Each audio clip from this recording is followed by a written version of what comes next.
राज्यों में होने वाले विधानसभा चुनाव से पहले सियासी हलचल काफी ज्यादा तेज हो गई है। महाराष्ट्र की राजनीति भी वहां के मौसम की तरह ही बदल रही है। पूर्व सीएम उद्धव ठाकरे को सीएम फेस बनाने को लेकर तनातनी चल रही है, जिस पर ना तो शरद पवार तैयार हैं और ना ही कांग्रेस पार्टी। लेकिन इसी बीच में शिवसेना यूबीटी के सांसद संजय राउत के बयान से और ज्यादा खलबली मच गई है, क्योंकि एक तरफ तो संजय राउत ने गृह मंत्री अमित शाह को चुनौती दी है, तो वहीं दूसरी तरफ उद्धव ठाकरे की ही मुश्किलें बढ़ी हुई हैं। तो क्या कुछ है पूरा मामला, सब कुछ आपको बताएंगे। नमस्कार, मैं हूं आपके साथ पारुल त्रिपाठी और आप देख रहे हैं हमारा खास show turning point. Sanjay Raut ने दी अमित शाह को चुनौती, शिवसेना यूबीटी सांसद के बयान से हड़कंप। संजय राउत ने उद्धव ठाकरे को बुरा फंसाया, शरद पवार की तारीफ में पढ़े कसीदे। शिवसेना के नेता संजय राउत ने एक बार फिर से उद्धव ठाकरे की मुसीबत बढ़ा दी है, क्योंकि अपने बयानों की वजह से वो हमेशा ही सुर्खियों में रहते हैं और अपनी पार्टी को मुसीबत में फंसाते रहते हैं। इस बार भी संजय राउत ने कुछ ऐसा ही किया है। दरअसल संजय राउत ने भारतीय जनता पार्टी पर तंज कसा है। उनका कहना है कि भाजपा लाल बागचा राजा को भी गुजरात ले जा सकती है। उन्होंने बीजेपी पर शिवसेना और एनसीपी यानी राष्ट्रवादी कांग्रेस पार्टी को तोड़ने के आरोप लगाए हैं। खास बात है कि महाराष्ट्र में साल के अंत तक विधानसभा चुनाव का ऐलान हो सकता है। शिवसेना ने चुनाव का ऐलान करने की चुनौती दी है। मीडिया रिपोर्ट्स के मुताबिक राउत ने कहा कि वे यानी भाजपा सब कर सकते हैं। लाल बाग के राजा का बड़ा नाम है, लोग पूरे देश से आते हैं। वो कह सकते हैं चलो इन्हें गुजरात ले चलते हैं, ऐसा हो सकता है। वो लाल बागचा राजा को गुजरात ले जाने के लिए प्रस्ताव पेश कर सकते हैं। वो कारोबारी लोग हैं, मैं आपको बता रहा हूँ, मैं बहुत सोच कर ये बात कह रहा हूँ। ये लोग महाराष्ट्र को दुश्मन मानते हैं। भाजपा के कई लोग मुंबई को लूटना चाहते हैं। इतना ही नहीं, संजय राउत ने 8 सितंबर को महाराष्ट्र के उप मुख्यमंत्री देवेंद्र फडणवीस पर निशाना साधते हुए कहा कि अगर फडणवीस 100 बार भी जन्म ले लें तो भी वो ये नहीं समझ पाएंगे कि राकंबा एसपी प्रमुख शरद पवार के दिमाग में क्या चल रहा है।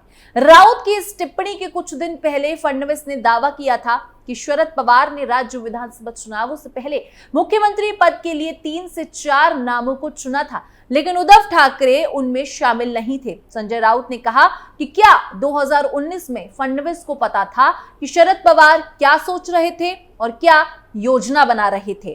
फडणवीस 100 बार जन्म ले लें तो भी वो ये नहीं समझ पाएंगे कि शरद पवार के दिमाग में क्या चल रहा है। अगर राज्य में सत्तारूढ़ सरकार में थोड़ी भी हिम्मत बची है तो उन्हें चुनाव का आह्वान करना चाहिए। राउत ने आरोप लगाया कि प्रधानमंत्री नरेंद्र मोदी और केंद्रीय गृह मंत्री अमित शाह ने हाल में राजनीतिक दलों और इन दलों का नेतृत्व करने वाले परिवारों के बीच विभाजन की साजिश रची है। यह आरोप महाराष्ट्र के उप मुख्यमंत्री अजीत पवार के हाल के बयान के बाद आया है, जिसमें उन्होंने कहा था कि समाज उन लोगों से नफरत करता है जो अपने परिवार तोड़ते हैं। अजीत पवार ने यह बयान गढ़चिरौली में एक रैली के दौरान दिया था, जहां उन्होंने पार्टी नेता और राज्य मंत्री धर्मराव बाबा आत्रुम की बेटी भाग्यश्री को शरद पवार के नेतृत्व वाली राष्ट्रवादी कांग्रेस पार्टी में शामिल होने से हतोत्साहित करने की कोशिश की। इतना ही नहीं, शिवसेना नेता राउत ने कहा कि राजनीतिक दलों और परिवारों को किसने तोड़ा? मोदी और शाह ने राजनीतिक दलों और यहां तक कि परिवारों में भी विभाजन पैदा किया है।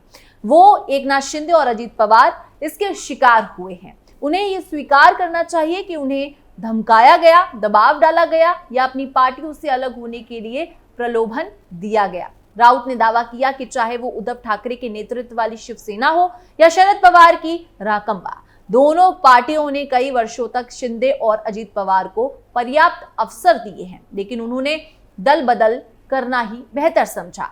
शिवसेना नेता ने मणिपुर में फिर से भड़की हिंसा को लेकर भी शाह की आलोचना की और उन पर पूर्वोत्तर राज्य की उपेक्षा करने का आरोप लगाया। शाह महत्वपूर्ण गणेश मंडलों की यात्रा करने और एक कार्यक्रम में भाग लेने के लिए मुंबई आए हैं।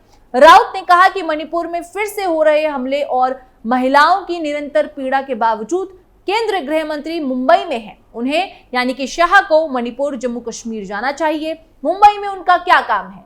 उन्हें मणिपुर जाने का साहस दिखाना चाहिए। पिछले 5 दिन में मणिपुर में हिंसा की घटनाओं में कम से कम 7 लोग मारे गए और 15 से अधिक घायल हो गए। एकनाथ शिंदे पर बरसे संजय राउत। वहीं दूसरी तरफ संजय राउत ने सीएम एकनाथ शिंदे को भी नहीं बख्शा और उन पर भी जोरदार निशाना साधा। दरअसल एकनाथ शिंदे की शिवसेना मुस्लिम महिलाओं को बुर्का बांट रही है। ये पहली बार है जब शिवसेना मुस्लिम महिलाओं को बुर्का बांट रही है। इसे लेकर मुंबई के भाईखला इलाके में तमाम जगहों पर होर्डिंग लगाए गए हैं। ये होर्डिंग शिंदे गुट की विधायिकी यामिनी जाधव ने लगवाए हैं। शिवसेना के इस फैसले पर अब उद्धव गुट के सांसद संजय राउत ने प्रतिक्रिया दी है। सांसद संजय राउत ने अपने एक बयान में कहा कि जो विधायक पार्टी छोड़कर गए हैं उन्हें भी बुर्का दिया जाना चाहिए, क्योंकि आने वाले चुनाव में उन्हें जनता का सामना बुर्के में ही करना पड़ेगा, वरना लोग जूते मारेंगे। ये विधायक ढोंगी हैं। ये लोग चुनाव जीतने के लिए किसी भी हद तक जा सकते हैं। जहां ये लोग बुर्का बांट रहे हैं, वहीं दूसरी तरफ उनके नेता स्कूलों और कॉलेजों में बुर्का पहनने का विरोध कर रहे हैं। बता दें कि इस साल लोकसभा चुनाव में यामिनी जाधव इस क्षेत्र से चुनाव हार गई थी, क्योंकि ये मुस्लिम बहुल इलाका माना जाता है। इसीलिए माना जा रहा है कि विधानसभा चुनाव से पहले मुस्लिम वोटरों को लुभाने के लिए इस तरह के कार्यक्रम हो रहे हैं और मुस्लिम महिलाओं को शिवसेना की तरफ से बुर्का बांटा जा रहा है। अजीत पवार पर टिप्पणी करते हुए राउत ने कहा कि पावर का बारामती विधानसभा चुनाव हारना लगभग तय है और उन्हें भी इस बात का अंदाजा है। उन्होंने अजीत पवार पर शरद पवार के विश्वास को तोड़ने का आरोप लगाते हुए कहा कि अब पछतावे का कोई फायदा नहीं है। राउत ने गृह मंत्री अमित शाह पर भी तंज कसते हुए कहा कि लाल बाग के राजा के दर्शन करने लोग पूरे देश से आते हैं, लेकिन सोना चांदी या अन्य दान से भगवान की प्रतिष्ठा नहीं बढ़ती, बल्कि लोगों की श्रद्धा भगवान को महान बनाती है। अमित शाह पर संजय राउत का वार। शिवसेना यूबीटी के सांसद संजय राउत ने प्रेस कॉन्फ्रेंस की और इस दौरान उन्होंने एक बार फिर मुंबई महानगर पालिका चुनाव कराने की मांग करते हुए कहा कि हिम्मत है तो गृह मंत्री अमित शाह हरियाणा के विधानसभा चुनाव के साथ मुंबई महानगर पालिका का चुनाव करा ले। राउत ने कहा कि आप मुंबई आ रहे हैं, 3 साल से मुंबई महानगर पालिका को लूटने के लिए अपने लोगों के साथ में दे दिया है। यही तो सबसे बड़ा घोटाला है। रिपोर्ट के मुताबिक राउत ने कहा कि आपका मुंबई लूटा, पुणे लूटा, नागपुर लूटा, कोई कॉर्पोरेशन नहीं, कोई प्रतिनिधि नहीं, कोई मेयर नहीं आएगा। अपने दलाल लोग यहां मुंबई लूटकर आपको माल देंगे। ये चल रहा है।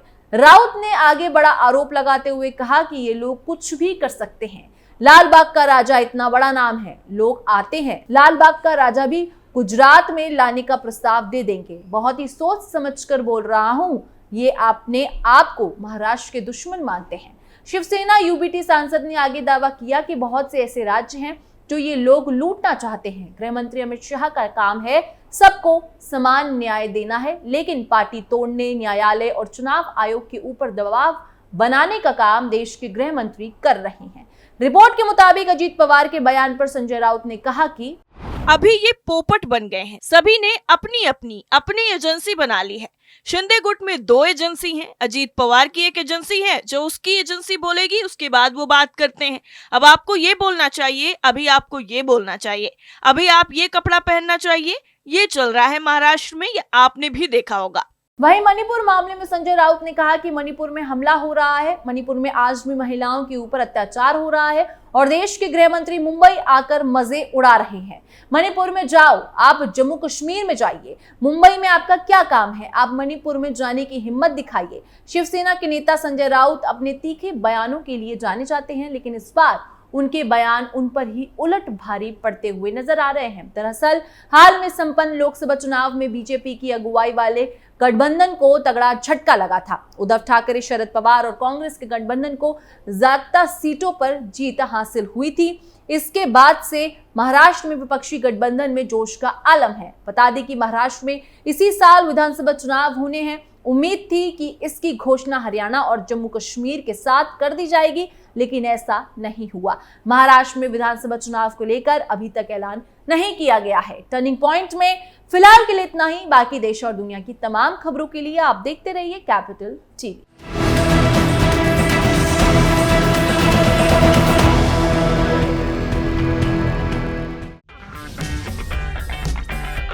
अगर आपको हमारा वीडियो पसंद आया हो तो इसे लाइक करें, हमारे चैनल को सब्सक्राइब करें और हाँ, बेल आइकन दबाना ना भूलें।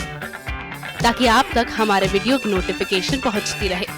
आप अपना सुझाव हमें कमेंट बॉक्स में दे सकते हैं। हमारे साथ जुड़ने के लिए शुक्रिया।